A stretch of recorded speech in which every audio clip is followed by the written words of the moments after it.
What if the most devastating diseases of our time aren't what we've been told they are?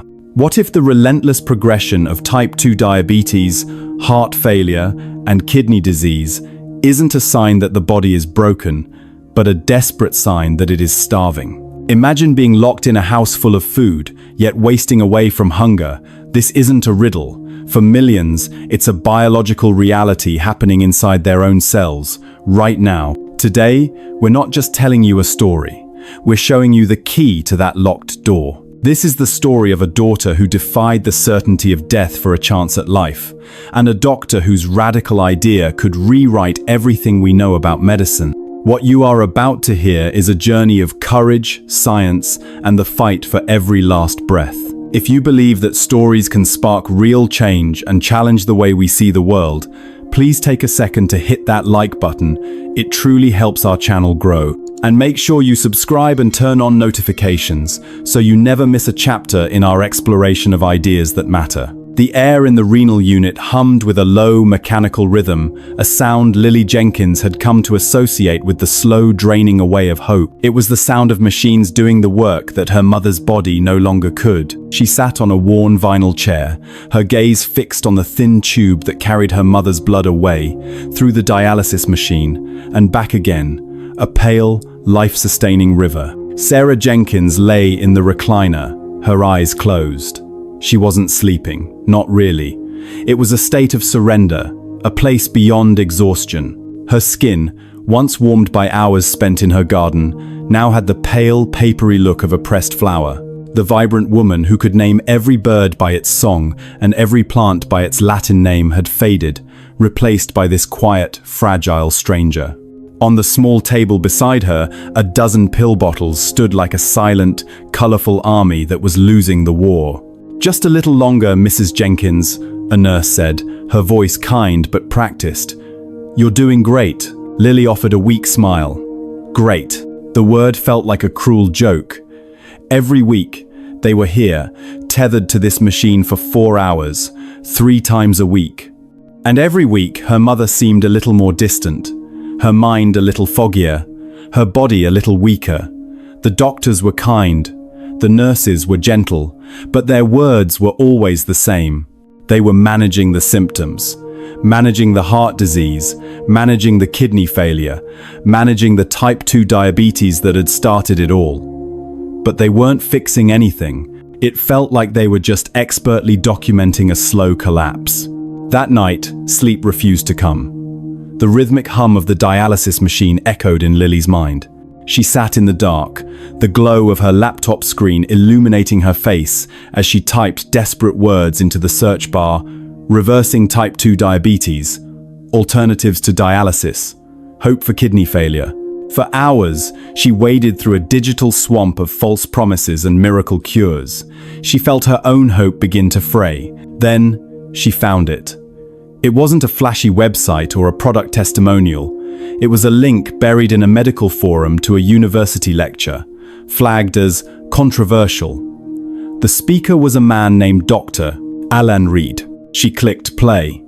The video quality was poor, the audio tinny, but the man's voice cut through the static with an undeniable clarity and passion. He wasn't selling anything. He was explaining an idea. "We are looking at metabolic disease all wrong, doctor," Reed said, his silhouette pacing in front of a whiteboard covered in complex diagrams. "We treat the high blood sugar, we treat the high blood pressure, we treat the failing kidneys, we treat the smoke, but we ignore the fire. The fundamental problem is not one of excess, but one of starvation." Lily leaned closer to the screen. "Imagine," the doctor continued, his voice rising with intensity, "that you are in a house filled with the most delicious food. Trucks outside are delivering more every hour. There is an abundance of fuel, but you are inside, starving to death. Why? Because someone has put a padlock on every door, on the pantry, on the refrigerator. You can see the food, you can smell it, but you cannot get to it.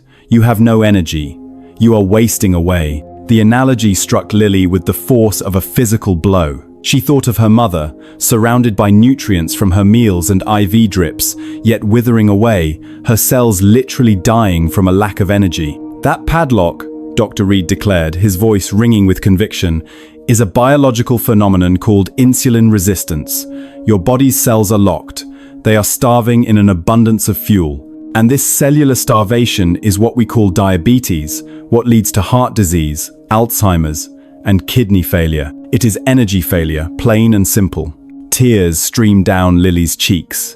For the first time, she wasn't hearing a list of her mother's incurable symptoms. She was hearing an explanation, a single, unified cause for all of her mother's suffering. It made a terrifying kind of sense. She furiously researched Dr. Reed's name. His groundbreaking work had been dismissed by the mainstream. He'd lost funding, been called a maverick, but he hadn't disappeared.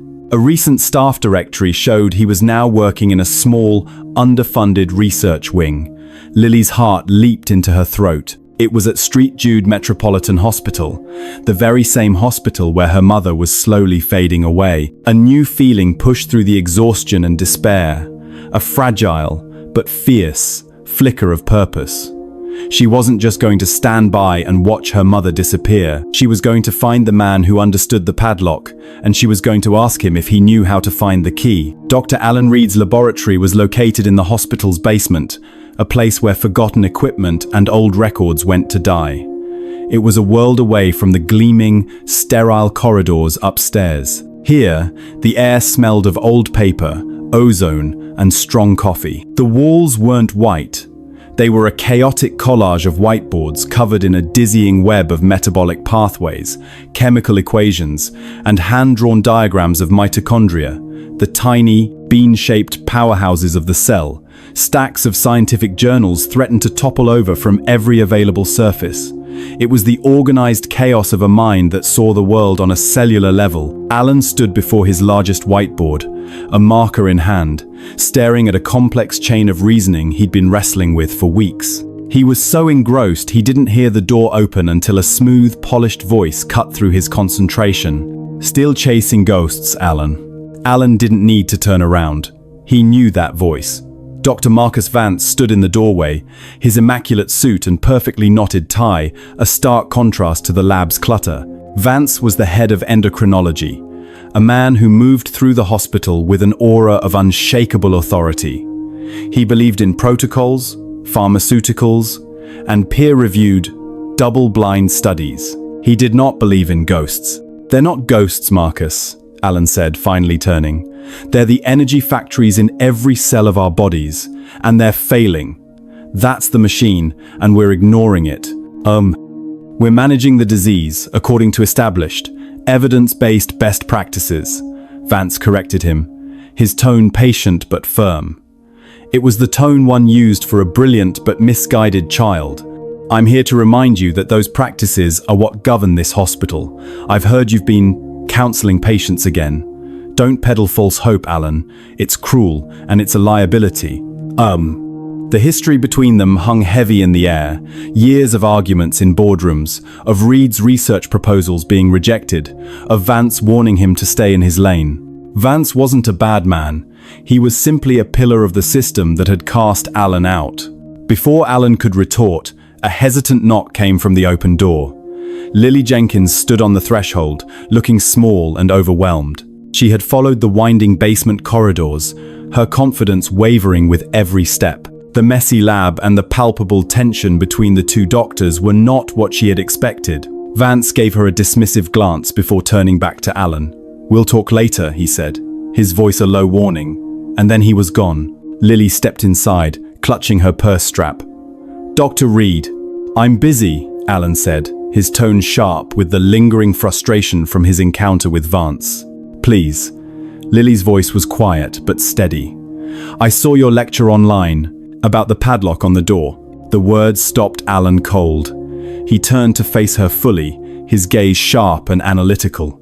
"What about it?" "My mother, Sarah Jenkins. She's upstairs in the renal unit. She has the padlock," Lily said, her voice cracking slightly. "She's in a house full of food, and she's starving. That's what's happening, isn't it?" Alan's expression softened almost imperceptibly. He had heard from desperate family members before, but never one who spoke his own language, who understood the core of his theory. Still, he was wary. The risks were immense for the patient and for his own tenuous position at the hospital. "I'm a researcher, Miss Jenkins, not a clinical physician. I can't treat your mother. No one is treating her," Lily shot back, a sudden fire in her eyes. "They're just managing her decline. You're the only person I've heard who can actually explain why she's declining." She took a deep breath. Her vision is getting worse. She says it's like looking through fog. She drops things because her hands feel numb. The fatigue, it isn't just being tired. It's a failure of power. Her body is shutting down.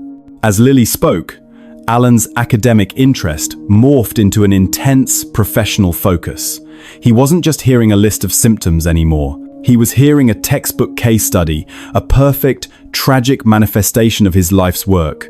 Blindness from starving retinal cells, neuropathy from dying nerve endings, profound fatigue from failing mitochondria. It was all there. Sarah Jenkins wasn't just a patient. She was the living proof of his theory. He walked over to a clean corner of a desk and pushed aside a stack of papers. "Bring me her files," he said, his voice low and serious. "Every chart, every lab result, every prescription she's ever been given. I'll look at them." It wasn't a promise of a cure. It wasn't even a promise of help. But for the first time in a very long time, it was a promise of a real, honest look at the machine itself. And for Lily, it was everything. The next morning, Lily arrived at Dr. Reed's lab carrying a heavy cardboard box filled with the medical history of her mother's life. It contained decades of doctor's notes, lab results, and medication logs, a paper trail of a slow, relentless decline. Dr. Reed cleared a large table, and together they unpacked the files. He didn't just glance at the summaries. He meticulously spread the pages out, creating a timeline of Sarah's health. He saw the first mention of slightly elevated glucose 20 years ago, followed by a prescription for a common oral medication. Then, 5 years later, another medication was added. 10 years after that, the first insulin injections began. It was a story he had seen countless times, a slow, predictable march towards disaster, each step managed by a new pill or a higher dose. But he wasn't just looking at the prescriptions. He was most interested in a thin folder near the bottom, the hospital's dietary logs. For weeks, nurses had dutifully recorded everything Sarah had eaten. Lily watched as a strange, focused light grew in Dr. Reed's eyes. He wasn't looking at the charts with pity, but with the intensity of a detective who had just found a crucial clue. He pulled out a few pages. "Toast with jam for breakfast," he read aloud. "Orange juice. Mid-morning snack of crackers. Lunch was a turkey sandwich on whole wheat bread, with a side of mashed potatoes. A nutritional shake in the afternoon." He looked up at Lily, his expression grim. "This is what they're feeding her. This is the fuel they're giving a diabetic with kidney failure. But it's standard hospital food," Lily said, confused. "The bread is whole wheat. The juice is fortified with vitamins." "It's poison," Dr. Reed said bluntly. He grabbed a blank piece of paper and a pen. "Let me show you something. Your body, my body, your mother's body, our entire circulatory system is designed to handle at any one time about 1 single teaspoon of sugar. That's it. That's the normal, healthy amount." He drew a small circle on the paper to represent the teaspoon. "Now, let's look at the obvious sugar your mother had yesterday. The jam, the juice, the cookies that came with her dinner. On average, most people in this country consume about 31 teaspoons of that kind of sugar every day." He drew 31 more circles, and Lily's eyes widened. But he wasn't finished. "That's not even the main problem," he said, his voice low. "The real enemy is the one we don't see. It's the one we call healthy. Carbohydrates, starches." He tapped the dietary log. The toast, the crackers, the bread, the potatoes. "And this," he said, circling the entry for the nutritional shake, "this is the worst offender. It's full of something called maltodextrin. It's a highly processed starch that isn't even sweet, but it spikes blood sugar worse than table sugar. It's a filler. It's hidden sugar." He started drawing more circles on the paper. The starches in the average diet add up to another 56 teaspoons of sugar equivalent per day. He kept drawing until the page was covered. He finally put the pen down and pushed the paper towards Lily. She stared at the sea of circles. 31 plus 56, Dr. Reed said softly. That's 87. 87 teaspoons of sugar being poured into a system designed to handle one. Every single day. For years. For decades. The room was silent, save for the hum of an old refrigerator. Lily finally understood. It wasn't a disease that had simply appeared. It was the result of a long, slow flood. Her mother's pancreas, the organ that produces insulin to clear all that sugar from the blood, hadn't just failed. It had been worked to death, fighting an impossible battle, day after day. The padlock on the door didn't just appear overnight, Dr. Reed said, his voice full of a sad academic anger. We built it, teaspoon by teaspoon. And the very food this hospital is giving her to nourish her is just making the lock stronger. Lily looked from the damning piece of paper to the box of medical files. She realized she wasn't just looking at a record of her mother's illness. She was looking at the evidence of a crime, one where the victim, the weapon, and the poison were all hiding in plain sight. The understanding Lily had gained in Dr. Reed's lab was a cold comfort. Knowledge couldn't stop the inevitable.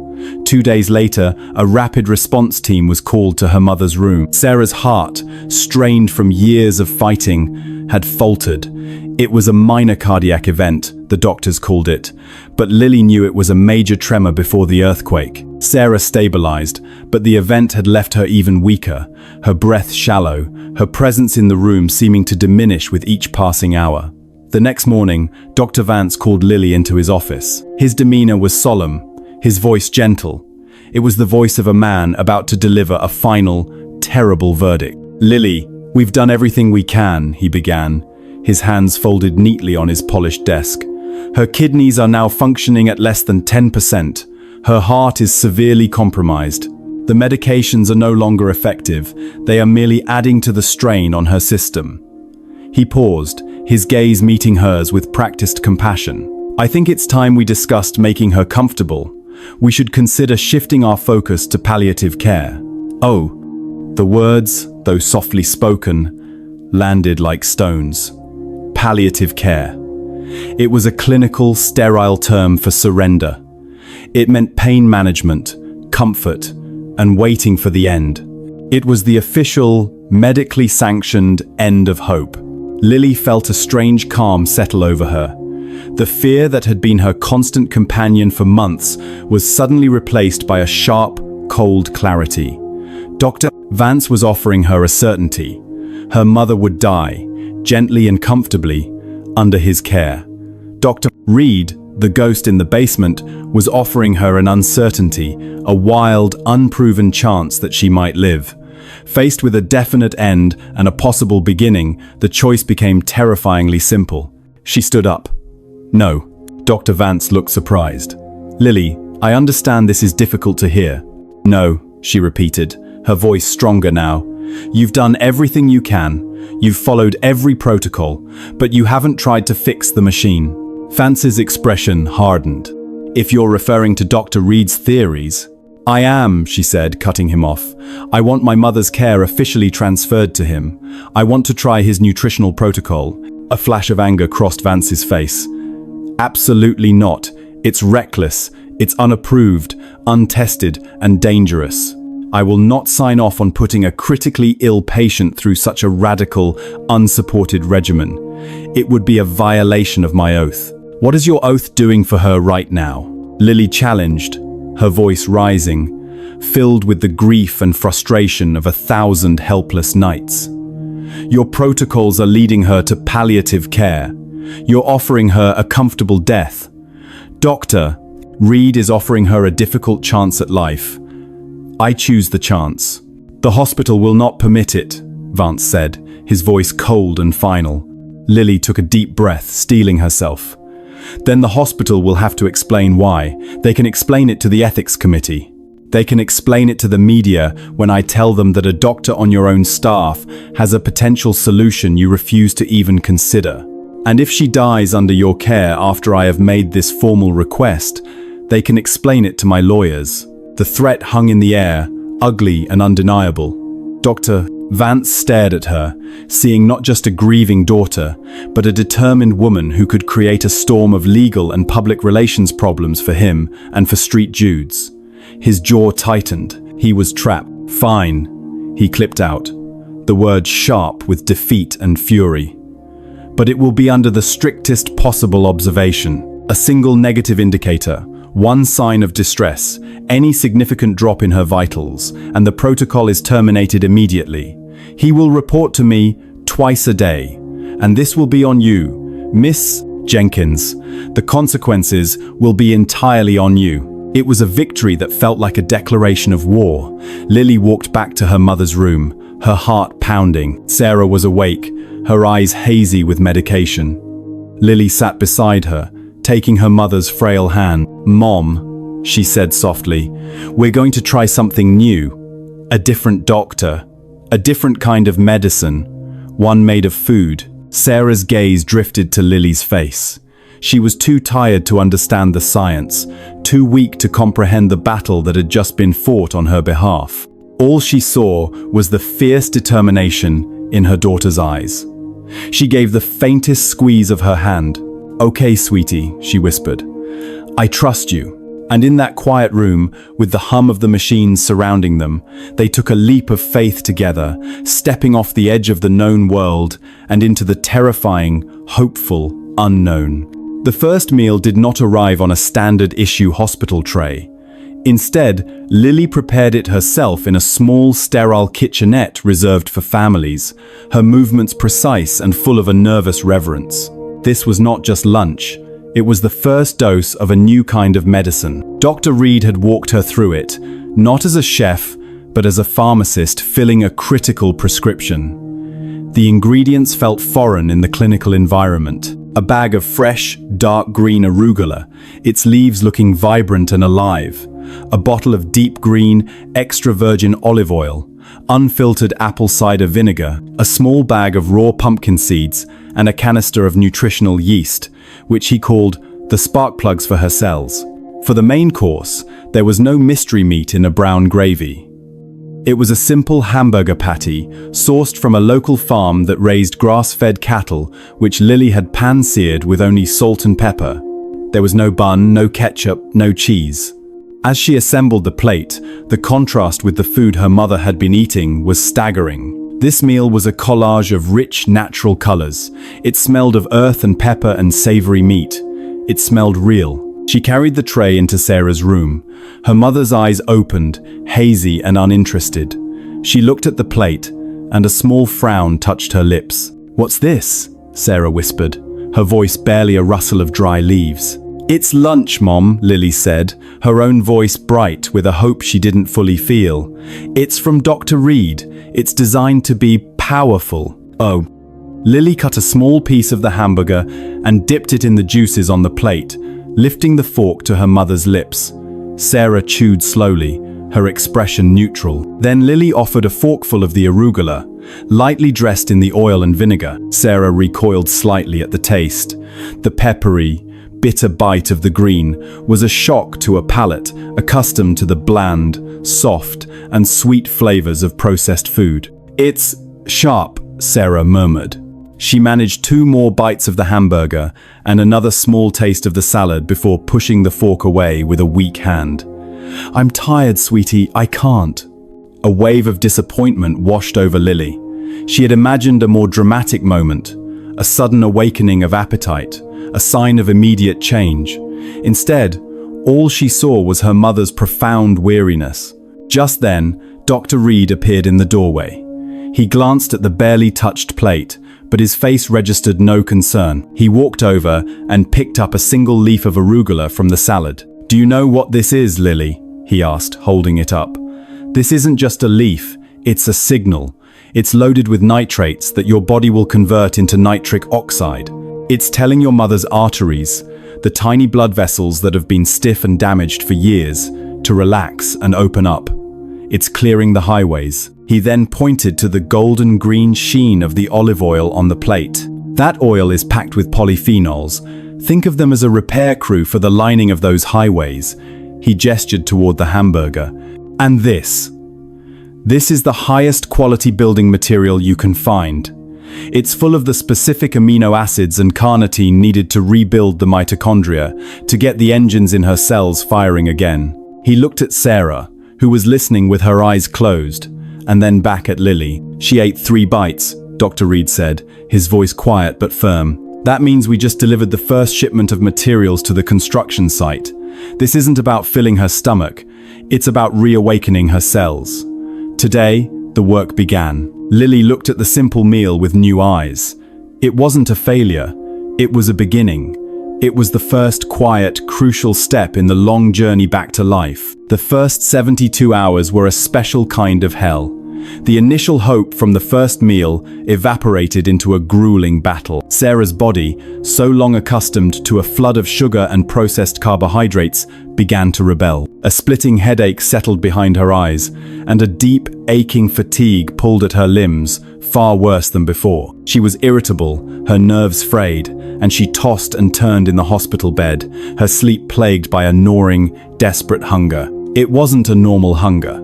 It was a craving, a primal scream from her body for the quick, easy energy of sugar it had become addicted to. "I need some juice, Lily," she'd plead, her voice thin and reedy. "Just a few crackers. Please." Lily's resolve crumbled with every request. Seeing her mother in such distress felt like a betrayal. Dr. Vance's visits made it worse. He would stand at the foot of the bed, his arms crossed, a chart in his hand. "Her blood pressure is erratic, Lily. Her blood sugar is still spiking in the mornings. This isn't working. You're putting her through agony for nothing." "Oh?" His words were poison, feeding the doubt that was already consuming her. On the 3rd night, Lily found herself at a breaking point. Her mother was crying softly, begging for a piece of toast. Lily picked up her phone, her thumb hovering over Dr. Vance's number, ready to surrender. Instead, she called Dr. Reed. "I can't do this to her," she wept into the phone. "She's in pain. Dr. Vance is right. This is cruel." Dr. Reed's voice on the other end was calm, a steady anchor in her storm. "He isn't right, Lily. He's just reading the wrong map. Her blood sugar is high in the mornings because of something called the dawn phenomenon. Her liver is so used to insulin resistance that it's still dumping sugar into her system out of habit. Her body is fighting itself. It's a war, and wars are never painless." "But she's starving," Lily choked out. "No," Dr. Reed corrected gently. "Her addiction is starving. Her cells are finally getting the right fuel, but her body has forgotten how to use it. This is the hardest part. This is the withdrawal. Don't watch the numbers on the monitor. Watch for one thing, and one thing only. Ask yourself this question. Can she go from one meal to the next without being desperate for a snack? The moment she can do that, the moment that frantic craving disappears, that's when you'll know. That's the sign that her body is finally starting to burn its own fat for fuel. That's the sign that the padlock is beginning to break." Lily hung up the phone, her hand trembling. She looked at her mother's tear-streaked face. It was the longest night of her life, but for the first time, she knew what she was waiting for. Not for a number on a screen, but for a moment of peace. The storm broke on the 5th day. It wasn't a dramatic, cinematic moment, but a series of small, quiet miracles. First, Sarah slept for 6 consecutive hours, waking not in a cold sweat, but with a sense of calm. Later that morning, as Lily was changing the water in a small vase, her mother spoke. "That one's a canna lily," Sarah said, her voice clear, pointing a slightly shaky finger at a bright orange flower. "They like full Sunday." Lily froze. It was the first time in months her mother had commented on anything with such clarity, the first time a piece of the old Sarah, the gardener, had surfaced through the fog. The real breakthrough came that afternoon. Lily had prepared the simple lunch of hamburger and salad, and Sarah ate nearly half of it without complaint. Then, hours passed. 1, 2, 4, then 6. Lily watched the clock, her entire body tense with anticipation. The usual time for Sarah's afternoon snack came and went. The desperate, agitated craving that had defined their days was simply gone. Sarah looked over at her daughter, a look of mild surprise on her face. "You know," she said slowly, "I don't feel frantic anymore. I'm not hungry." Lily burst into tears, a flood of relief so profound it left her breathless. It was the sign. It was the moment Dr. Reed had told her to wait for. When Dr. Reed came by for his evening check-in, he wasn't looking at the blood pressure cuff or the glucose monitor. He was looking at a lab result he had ordered, one Dr. Vance had never bothered with. "Look," he said, showing the paper to Lily. "This is her fasting insulin level. A week ago, it was astronomical. Her body was screaming with insulin, trying to manage the sugar. Today, it's down by half. This, Lily, is the real proof. Her body is finally whispering instead of shouting. The healing is happening on the inside." With the first phase of healing underway, Dr. Reed introduced the final piece of the protocol. It wasn't a pill or an injection, but a small bowl of a special, tangy, homemade yogurt. "This is our secret weapon for the second phase," he explained to Lily as he gave her the starter culture. "It's fermented with a specific probiotic strain, L. reuteri. It will rebuild her gut microbiome, which has been devastated by years of poor diet and medication. It will make her even more sensitive to insulin." He paused, a small smile on his face. "And it does something else, something quite remarkable. It helps the body produce more oxytocin." "The love hormone?" Lily asked, surprised. "The social hormone," Dr. Reed corrected. "The hormone of connection, trust, and well-being. We're not just healing her organs, we're healing her spirit." Lily prepared the yogurt dessert each night, mixing in a spoonful of crushed, sugar-free dark chocolate for its magnesium and polyphenols. At first, Sarah found the taste strange, but she ate it dutifully. After a few days, a subtle but profound shift began. The change wasn't in her medical charts, it was in her eyes. She started engaging with the nurses, asking their names, thanking them. She asked Lily about her work, about her friends, with a genuine curiosity that had been absent for years.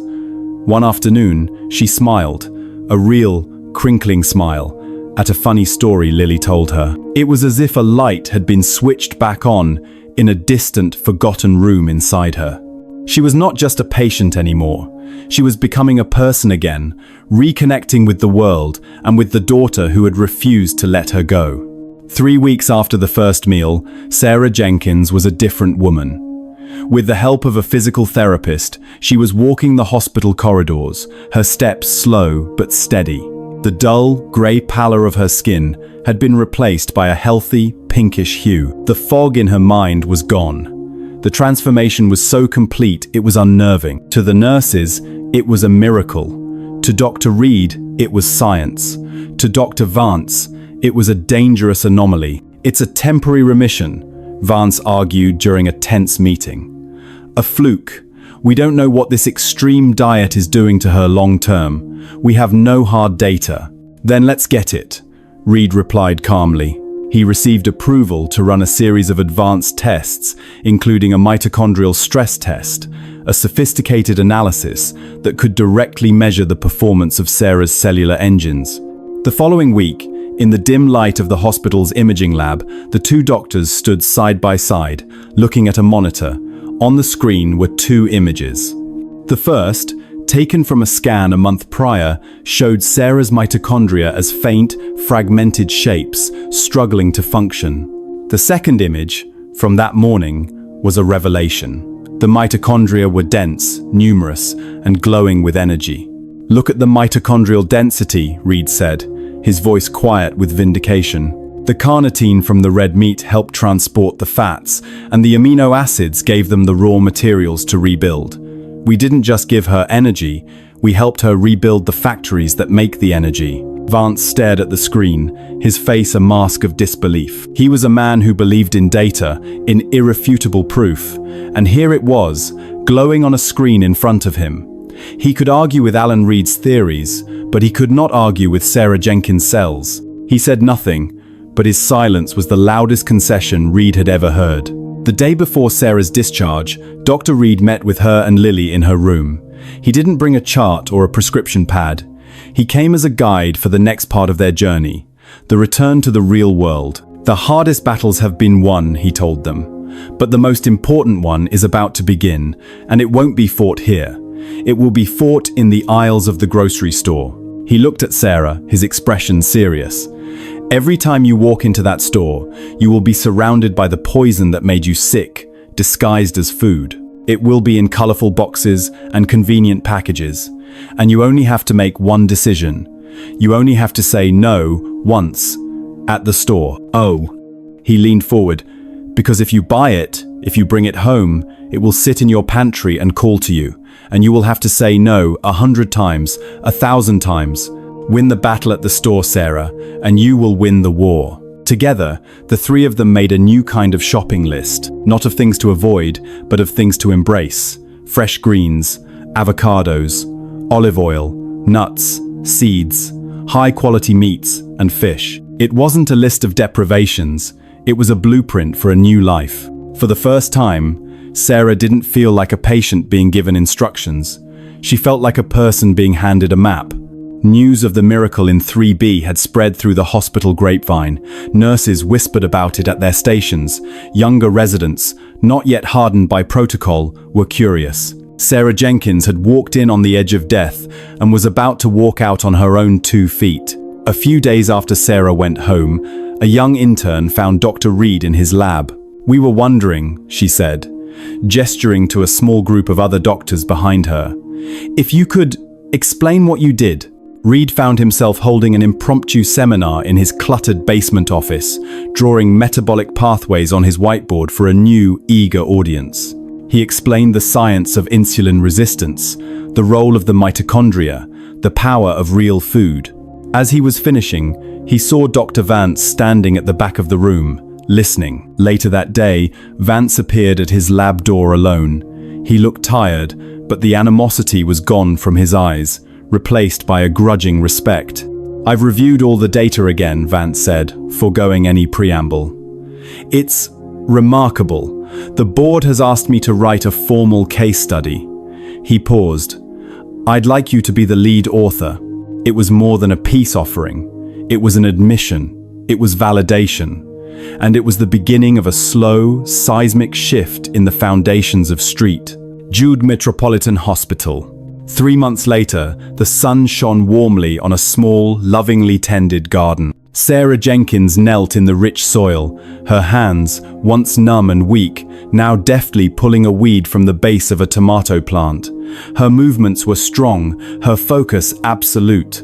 The world of humming machines and sterile white rooms felt like a distant, half-forgotten dream. Lily sat on the back porch, watching her. A medical journal lay on the table beside her, open to a page titled "Metabolic Reversal of End-Stage Diabetic Complications, a Case Study" by Dr. Alan Reed and Dr. Marcus Vance. The article was causing a firestorm in the medical community. A single stone tossed into a stagnant pond, its ripples spreading wider every day. Sarah stood up, brushing the dirt from her knees, and smiled at her daughter, a smile so full of life and light it seemed to warm the entire garden. The cure hadn't been a miracle pill. It wasn't a new, expensive technology. It was simpler and more profound. It was the key, finally used to unlock the padlock on the door, unleashing the incredible, powerful healing force that had been waiting inside all along. Thank you so much for joining us on this journey through Sarah's story. We've seen how a shift in understanding, from managing symptoms to fixing the root cause, can lead to incredible healing.